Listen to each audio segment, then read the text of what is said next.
Halo Sobat Stapala, selamat datang lagi di Posket. Podcast Posko Stapala. Udah lancar sekarang, Pak.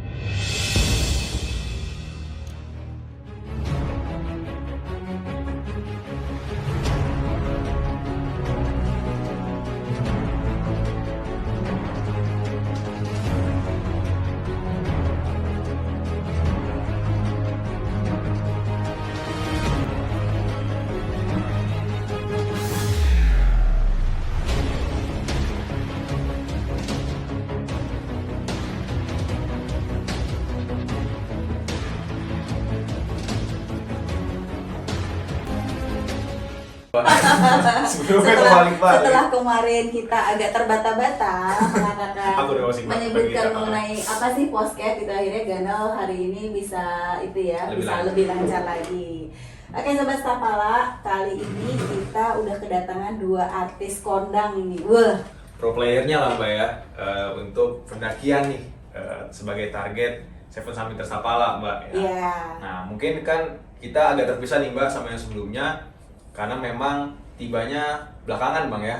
Belakangan. Kalau yang dua itu sudah tiba tanggal 14 di Jakarta, yang dua ini baru tiba di tanggal 20. Karena memang ada lanjut main juga ya, Bang, nambah portofolio di Himalaya ke Annapurna Base Camp ya. Nah, kita mau bincang-bincang nih, Mbak, buat ekspedisi nih dari POV yang dua ini nih, Mbak. Oke, sebelumnya terima kasih ya. Ini saya Sobat Stapala, saya dikasih ini loh sama atlet-atlet Pasmina, dan mereka tahu sekali bahwa saya suka warna ungu. Jadi thank you very much. Semuanya serba ungu pokoknya. Semuanya serba ungu. Oke. Baik, oke nih, Pasit sama Gokong, kalian kan dua atlet Stapala ya, atlet-atlet harapan Stapala yang mudah-mudahan bisa mencapai Seven Summit dunia. Amin. Amin. Nah, kemarin kita juga sudah dengar dari Mendo, dari Elang, bagaimana pengalaman mereka, karena mereka juga newcomer ya, atlet-atlet baru yang juga cukup potensial.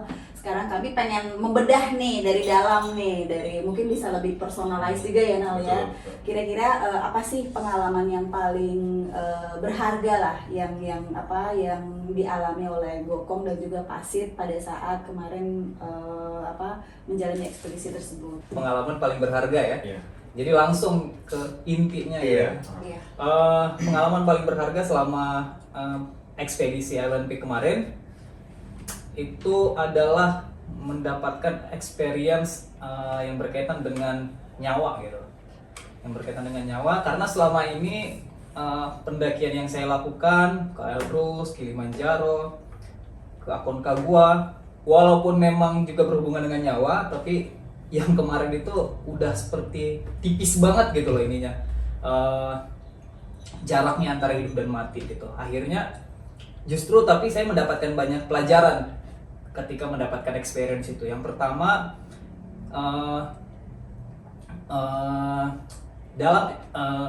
dalam kondisi itu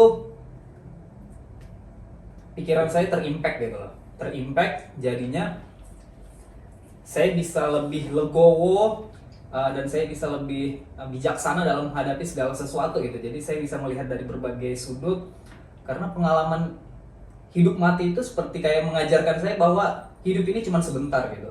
Hidup ini cuma sebentar, dan kalau kamu sudah akan dipanggil oleh Yang Maha Kuasa pada saat itu, kamu sudah siap belum meninggalkan dunia kayak gitu. Jadi itu seperti pencerahan bagi saya ketika mendapatkan momen itu di ekspedisi Island Peak ini. Mungkin di situ saya kalau ini pengalaman paling berharga. Oke. Mungkin Gokong jangan nyontoh. Dari perjalanan ekspedisi kemarin selama hampir 1 bulan itu, bahwa di situ betul ini kemarin, karena kami sebelumnya sudah ngobrol dengan coach kami, Coach Rahmat, bahwa sesuatu yang ekstrim, terutama gunung itu tidak bisa kita pindahkan kondisinya di sini di Indonesia. Jadi ketika kami mendaki di sana, betul-betul menghadapi yang sebenarnya itu memang betul mental bermain di sana. Segala persiapan fisik kita sekuat apapun, sejago apapun, ya kan, di sana jadi kayak ya jadi kayak gambling gitu. Ya bukan gambling juga, karena kita persiapan memang arahnya sudah ke situ, tapi mental betul-betul betul-betul menentukan, hampir 90%, menurut saya 90% menentukan performa di sana. Karena kemarin contohnya yang paling kuat gitu kan dari antara kami itu KO duluan gitu. Dan ya itulah mental, dan mental itu terbentuk memang dari sesuatu yang berhubungan dengan gunung itu gitu.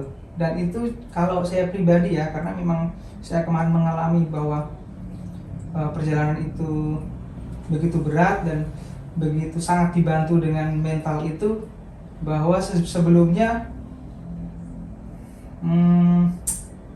harmonisasi saya pakai bahasa harmonisasi jiwa kita terhadap gunung itu sudah terpaut lebih dulu gitu.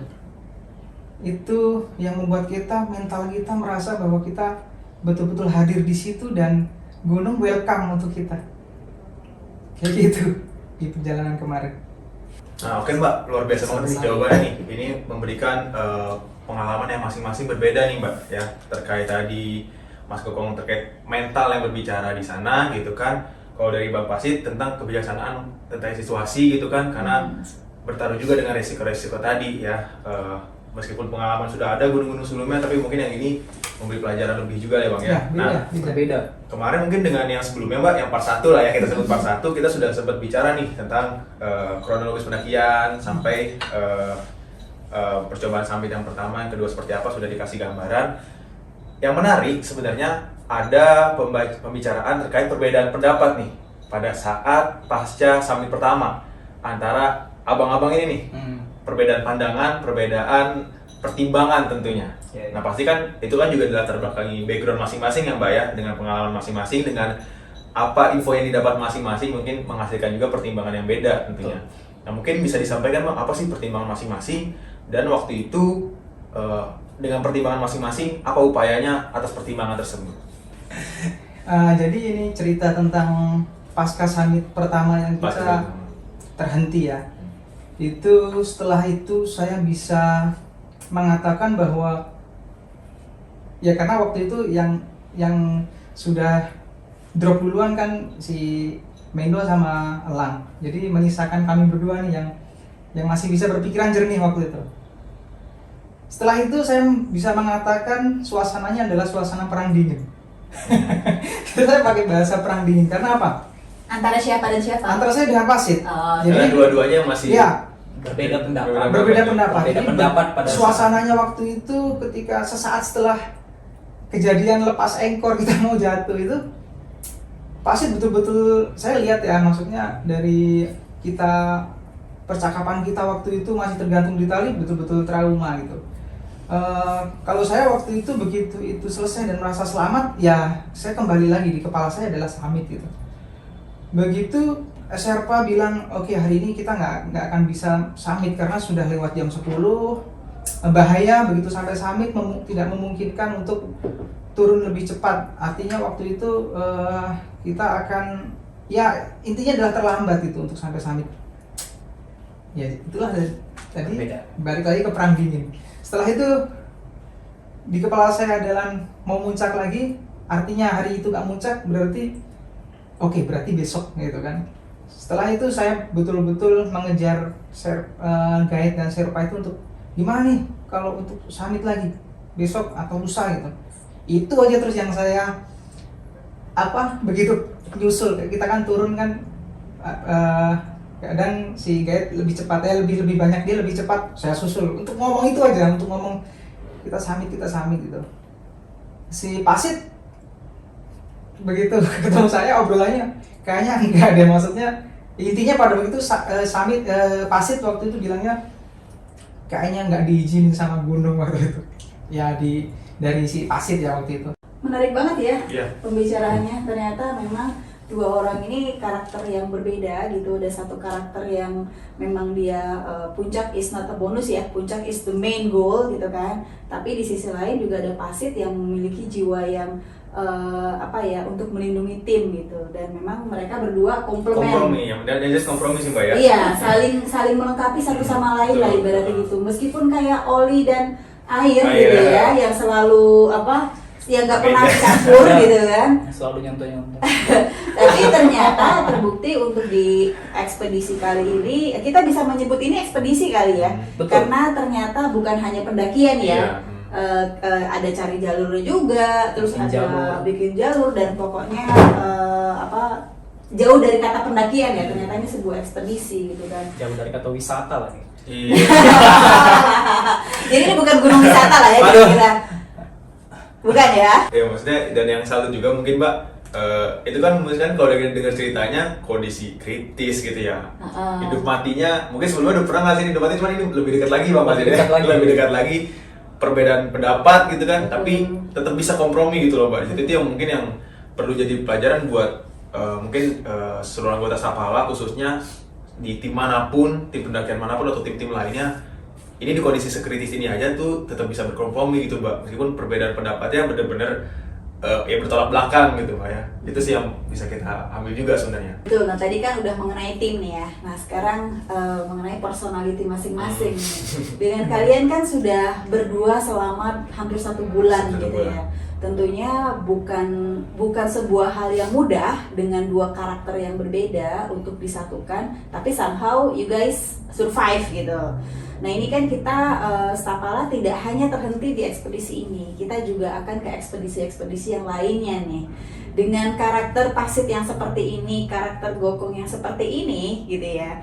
Nah menurut kalian gimana mulai proses untuk pada saat nanti kita mau melangkah ke ekspedisi yang lebih besar lagi di Everest, let's say. Everest itu butuh 3 bulan ya kayaknya ya. Ya, kira-kira sama perjalanan 3 bulan ya. Pasti kan yang namanya perbedaan pendapat, yang namanya kita nggak selalu satu, apalagi karakter yang berbeda-beda ya, pasti akan terjadi gitu loh. Nah menurut kalian apakah itu akan menjadi sebuah hambatan yang besar gitu kan? Dan kalau misalnya kalian merasa itu sebuah hambatan, apa nih kira-kira upaya kalian untuk saling bisa menyatukan satu sama lain? Mungkin tidak perlu menyatukan, tapi bagaimana saling adjust satu sama lain, karena ini juga bisa jadi bagian dari pembelajaran ya untuk atlet-atlet yang lain, bahwa tadi tidak hanya fisik yang dibutuhkan, tapi kekuatan mental masing-masing untuk bisa saling memperkaya diri, saling menyesuaikan satu sama lain, kira-kira seperti itu. Dari Pasit duluan deh. Karakter aku dan Gokong memang berbeda ya, tapi ya kelihatannya pengalamannya berbeda gitu ya. Karena Gokong itu menurutku lebih paham lah ya, kayak detail-detail di gunung itu Gokong lebih jago lah dibanding aku. Aku berbesar hati ngomong itu gitu. Ya karena memang secara anggota tadi kan Gokong duluan, Sapala dibanding aku gitu kan. Oh iya. Wis. Tapi memang wajar walaupun stunnya dia lebih di juniorku, tapi umurnya lebih tua gitu. Iya. Cuma sebulan. Tetap aja yang ngebully ya. Jadi ya udah oke aja gitu kan, maksudnya nggak ada masalah mengenai itu. Nah, karakterku itu adalah memikirkan sesuatu dengan masak pertimbangan, maksudnya tidak langsung jam gitu loh, tidak langsung tanpa babi bu langsung misal take action gitu, bukan, tapi aku pakai logis dulu nih, ada hal-hal ini tapi aku pertimbangkan, oke, kalau memang aku harus jam gitu, tapi aku pertimbangkan dulu gitu. Ya karakter Gokong itu ya kebalikannya gitu, maksudku ya mungkin ada sisi positif, sisi negatifnya menurutku karakter Gokong gini gitu, tapi kadang kayak gitu, kayak kondisi kemarin itu kalau misalnya dia sendirian gitu ya, itu seakan-akan dia tidak memperhatikan tim gitu loh, dia cuma mikirin puncak gitu menurutku, tapi itu negatifnya. Kalau positifnya justru dia paling mentalnya justru paling Pede ya. pede di antara lainnya, justru itu semakin mendorong tim untuk berpikiran positif gitu loh, tidak terdesperate pada kondisi yang ngeri, kondisi yang berbahaya yang membuat mental terguncang gitu ya kan. Tapi justru dengan sikapnya dia seperti itu justru bikin kayak ada semangat, menambah semangat gitu. Jadi ya ini 2 sisi lah menurutku Gokong itu. Nah, kehadiran itu justru menurutku bisa sedikit banyaknya membuat Gokong kembali melihat lagi ada sisi-sisi yang memang harus perlu diperhatiin kayak gitu. Dan kehadiran Gokong bagiku menurutku adalah Gokong itu bisa memberikan dorongan gitu terhadap ketika aku misalnya agak ragu nih, memutuskan sesuatu. Nah, dorongan Gopong itu justru membuatku jadi semakin tertrigger untuk langsung mengambil keputusan kayak gitu. Antara iya dan tidak, belum tentu aku mengikuti Gopong, bukan, tapi langsung tertrigger untuk langsung mengambil keputusan.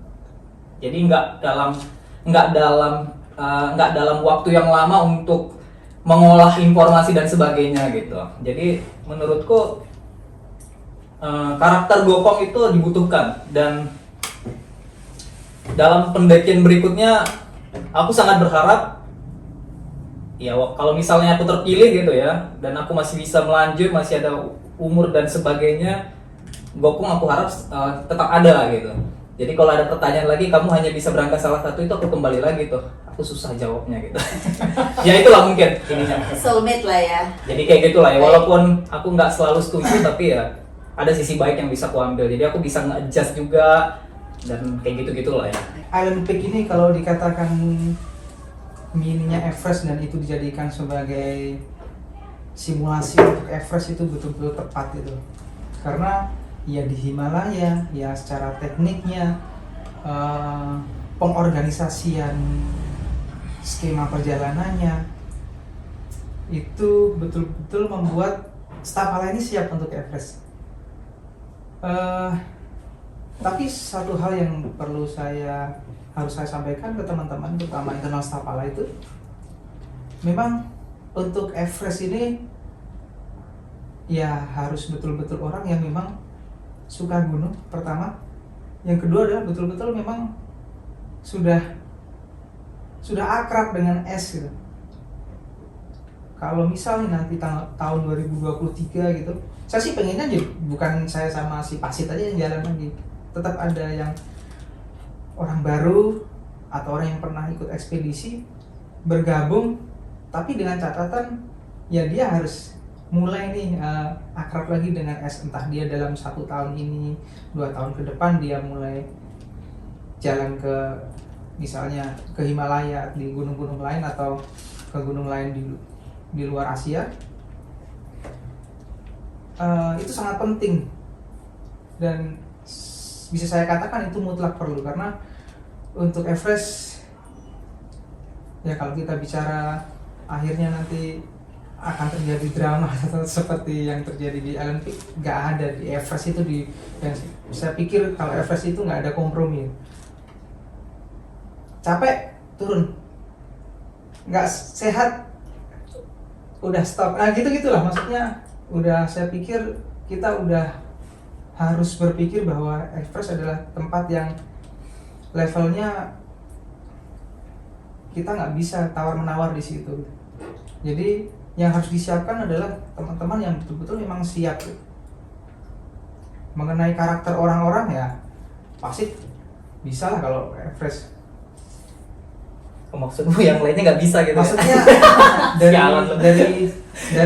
ya maksudnya dari kualifikasi yang saya sampaikan tadi kan, harus sudah akrab dulu dengan Everest. Ya maksudnya kalau siapa sih contoh yang orang yang kira-kira siap untuk Everest ya, salah satunya adalah Pasit. Dan saya. Dan Gokong. saya itu siapa? Mbak Neni. Dan Gokong gitu. Oh, saya pikir. Nggak ngomong gitu, Pasit dan saya gitu. Enggak lain, maksudnya contoh lain, Oh, orang contoh lain. lain. Oh, contoh lain tuh. Tetap. Contoh orang lain. Kembali ke pertanyaan. Fokus. Ya kan itu udah jawab kan? Bukan. Karakter tadi, perbedaan karakter gimana, cara menghadapinya gimana, karakter. Enggak, aku Dia memahami pertanyaannya berbeda. Iya, iya, Nggak apa-apa, iya, kita ikuti Iya. alur dia. Saya lagi mencoba memahami jalur pemahaman dia. Untuk next expedition ya, kalau kita Everest itu ya murni kita harus orang-orang yang siap secara mental, secara fisik, segalanya. Gak ada karakter-karakteran itu. Kalau memang dia siap untuk Everest, ya dia akan sampai Everest. Gitu aja untuk Everest. Oke. 2023 insya Allah. 2023. Kenapa tadi saya bertanya seperti itu? Karena dari ini yang saya pelajari ya, yang saya pelajari dari ekspedisi ini itu adalah bahwa Coach Rahmat kan selalu mengatakan dalam sebuah kegiatan ekspedisi atau pendakian hanya dibutuhkan 10% fisik. Yang dibutuhkan itu adalah 90% mental ya. 90% mental itu dibangun dari apa? Dari itu tadi, dari values-values yang dimiliki oleh para atlet yang terbentuk di dalam karakter masing-masing akhirnya gitu kan. Karakter itu kan yang akhirnya mencuat. Misalnya karakter yang dia ambisius, karakter yang dia ingin menyelamatkan, atau dia karakter yang ingin give up gitu kan. Itu kan dibangun dari values kan, dibangun dari nilai-nilai apa yang memang dimiliki oleh si atlet itu di masa lalu ataupun saat ini yang dia alami gitu. Nah, kenapa itu penting, Ganal? Karena kita kan di sini yang namanya manajemen itu kan pengennya berhasil ya. Iya. Pengennya berhasil semua sampai puncak gitu kan. Targetin tercapai gitu. Semua target semuanya pengennya atlet terpuncak. Tapi kan di dalam melakukan proses itu kita juga perlu bisa menguliti lagi nih kriteria-kriterianya. Jadi pada saat nanti manajemen melakukan proses rekrutmen atlet, yang namanya tadi karakter atau personality itu nggak bisa dijadikan second base gitu loh. Justru itu bisa jadi bagian yang cukup besar juga menjadi persentase penilaian atlet. Perbedaan karakter ternyata bukan masalah, tetapi bagaimana perbedaan karakter itu bisa menjadi sebuah kekuatan dalam tim. Nah, itu yang memang perlu kita kembangkan, yang perlu ditularkan nih kayaknya kepada adik-adik, bagaimana perbedaan karakter itu bukan sebuah masalah sebenarnya, tapi itu menjadi sebuah kekuatan baru sehingga tim ini bisa berhasil. Itu highlight dari saya seperti itu ya, saudara-saudara Stapala. Oke Mbak, itu udah luar biasa banget, terutama terkait karakter ya, karena tadi perkara mental juga sebenarnya itu berhubungan juga dengan rekan tim pastinya kan. Mungkin kita juga mental akan sangat ditentukan juga rekan tim seperti apa pastinya. Seperti tadi Bang Pasi juga berharap juga di ekspedisi selanjutnya kalau terpilih ada Bang Gokong juga berharap di sana gitu ya, mungkin karena ada kepercayaan dirian juga gitu kan berpartner dengan Bang Gokong. Nah mungkin yang terakhir dari atlet mungkin nih perwakilan sebagai yang paling berpengalaman lah di antara semuanya di Stapala ini, ingin menyampaikan kesan mungkin, dan kalau ada pesan juga untuk siapapun, mungkin untuk anggota atau yang lain, mungkin dipersilakan dari siapa? Dari setiap ekspedisi yang saya ikuti, mulai dari Elbrus itu saya merasakan bahwa begitu muncul, bahkan sejak dari rencana ekspedisi, kayaknya Stapala itu menyala-nyala. Betul-betul semangat itu terpancar dari setiap anggota Stapala, dan itulah nilai positif dari ekspedisi yang selama ini saya rasakan itu. Dalam artian bahwa ekspedisi ini begitu sangat penting untuk organisasi. Dan saya sangat berharap bahwa ekspedisi Stapala melakukan kegiatan besar seperti pendakian gunung es atau kegiatan lainnya itu akan terus tetap ada gitu. Khusus untuk ekspedisi kali ini, Island Peak Himalaya 2021, saya banyak mengucapkan terima kasih. Saya mewakili teman-teman tim. Terima kasih kepada para senior, para pendahulu yang memiliki cita-cita seluhur ini dan kita bisa merealisasikan sejauh ini. Sangat berterima kasih kepada junior-junior, kepada tim manajemen, Ganal, Mbak Neni, Kosim, dan teman-teman yang lain. Sungguh bahwa ya inilah Stapala.